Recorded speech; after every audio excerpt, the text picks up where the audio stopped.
बंगाल के हिंदी भाषी निवासियों की शुरू हो गई एक और नई जंग। सभी गैर बांग्ला भाषी स्कूलों में माध्यमिक तक बांग्ला की पढ़ाई करनी होगी अनिवार्य। नई शिक्षा नीति में है इसका प्रावधान। आसनसोल के पूर्व मेयर जितेंद्र तिवारी ने किया ऐलान। West Bengal linguistic minorities association अगले माह दरवाजा खटखटाएगा कलकत्ता हाईकोर्ट का।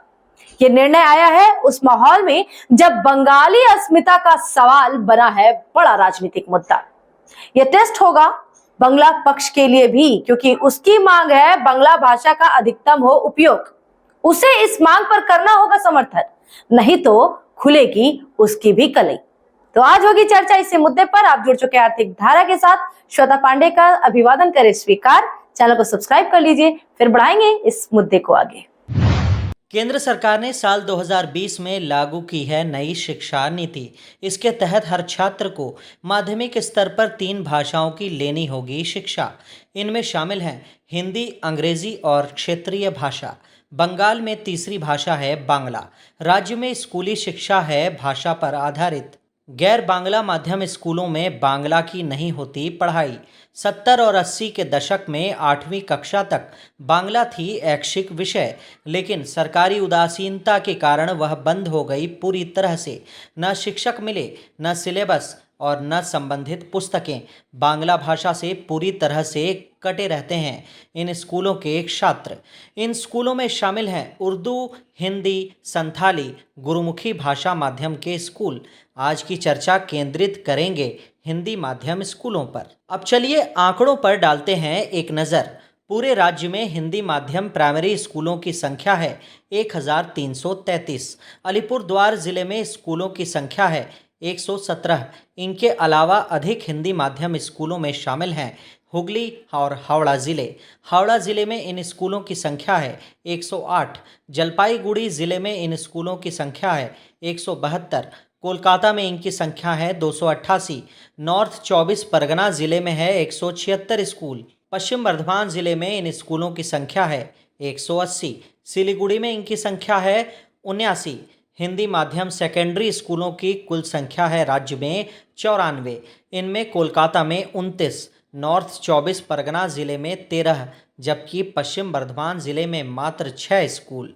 राज्य में हिंदी माध्यम हायर सेकेंडरी स्कूलों की संख्या है 217। इनमें अलीपुरद्वार ज़िले में 15, हावड़ा ज़िले में 18, तो कोलकाता में 35, नॉर्थ 24 परगना ज़िले में 24, पश्चिम बर्धमान ज़िले में 49 स्कूल। हिंदी माध्यम प्राइमरी स्कूलों में प्रति वर्ष यदि 25 छात्रों का भी नामांकन माने तो हर साल करीब 33,000 छात्र जुड़ते हैं इस भाषा माध्यम स्कूलों से। 12वीं कक्षा तक आते आते इनकी संख्या पहुंच जाती है 4 लाख से भी ज़्यादा। इन बच्चों के बांग्ला पढ़ने से उन्हें मदद मिलेगी बांग्ला भाषा को अधिक समझने में। बंगाल की ज़मीन, उसकी विरासत, उसकी अस्मिता से जुड़ने से। लेकिन राज्य सरकार को नहीं है इसकी कोई भी चिंता। उसे केवल बांग्ला भाषा के नाम पर करनी है अपनी राजनीति, समेटने हैं चुनावी वोट। क्या कहा पूर्व मेयर जितेंद्र तिवारी ने, यह जानना है आपके लिए बेहद ही ज़रूरी। পশ্চিমবঙ্গে যারা বসবাস করে স্থায়ীভাবে তাদের অবশ্যই বাংলা ভাষা জানা উচিত, শেখা উচিত। বিভিন্ন কাজে যদি কেউ 2 দিন 5 দিনের জন্য এলো তার পক্ষে শেখা সম্ভব হবে না, কিন্তু স্থায়ীভাবে যারা পশ্চিমবঙ্গে বসবাস করছে তাদের অবশ্যই বাংলা শেখা উচিত, জানা উচিত, বলা উচিত, চেষ্টা করা উচিত। কিন্তু সমস্যা হলো যে পশ্চিমবঙ্গে বাংলা ভাষা বাদে আরও বিভিন্ন ভাষার অনেক বিদ্যালয় আছে, যেমন হিন্দির অনেক বিদ্যালয় আছে, উর্দুর অনেক বিদ্যালয় আছে, গুরমুখীর আছে, উড়িয়ার আছে, পাঞ্জাবি ভাষার আছে, বিভিন্ন ভাষার, সান্থালিদের বিদ্যালয় আছে, তারাও লিঙ্গুইস্টিক মাইনরিটি পড়ে। সমস্যা হলো যে আমরা লাস্ট 2 বছর ধরে বিভিন্নভাবে এই প্রশ্ন তুলে আসছি, বারবার রাজ্য সরকারের কাছে দাবি করে আসছি যে পশ্চিমবঙ্গে অন্যান্য ভাষার যে বিদ্যালয়গুলি আছে সেখানে একটা সাবজেক্ট বাংলা পড়ানো বাধ্যতামূলক করা হোক। একটা সাবজেক্ট যদি বাংলা পড়ানো হয় তাহলে তারা বাংলা শিখবে, জানবে এবং বলার সুযোগ পাবে। যদি বাংলা না পড়ানো হয়, স্কুলে একটা ছাত্র যাচ্ছে, ভর্তি হয়েছে, হিন্দি স্কুলে পড়ছে, উর্দু মিডিয়াম স্কুলে পড়ছে, সান্তালি স্কুলে পড়ছে, তার স্কুলে যদি বাংলা পড়ার সুযোগটাই না থাকে তাহলে স্বাভাবিকভাবে সে বাংলা শিখবে না। শিখলেও হয়তো যে কোনোভাবে লোকের কাছে কথা বলে যেটুকু শিখতে পারে শিখবে।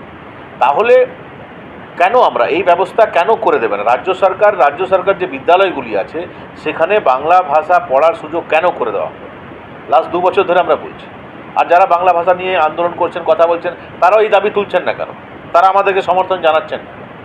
আমরা অনেকবার রাজ্য সরকারকে বলেছি, আরেকবার 1 তারিখের আগে, 1 সেপ্টেম্বরের আগে আবার আমরা চিফ সেক্রেটারির কাছে এই দাবি করতে চলেছি, চিঠি দেব যে আগামী 15 দিনের মধ্যে সমস্ত অবাংলাভাষী যে বিদ্যালয় আছে পশ্চিমবঙ্গে সেখানে এক সাবজেক্ট প্রাইমারি থেকে আপার প্রাইমারি অবধি, অন্তত 8 ক্লাস অবধি একটা সাবজেক্ট বাংলা পড়ানো হবে।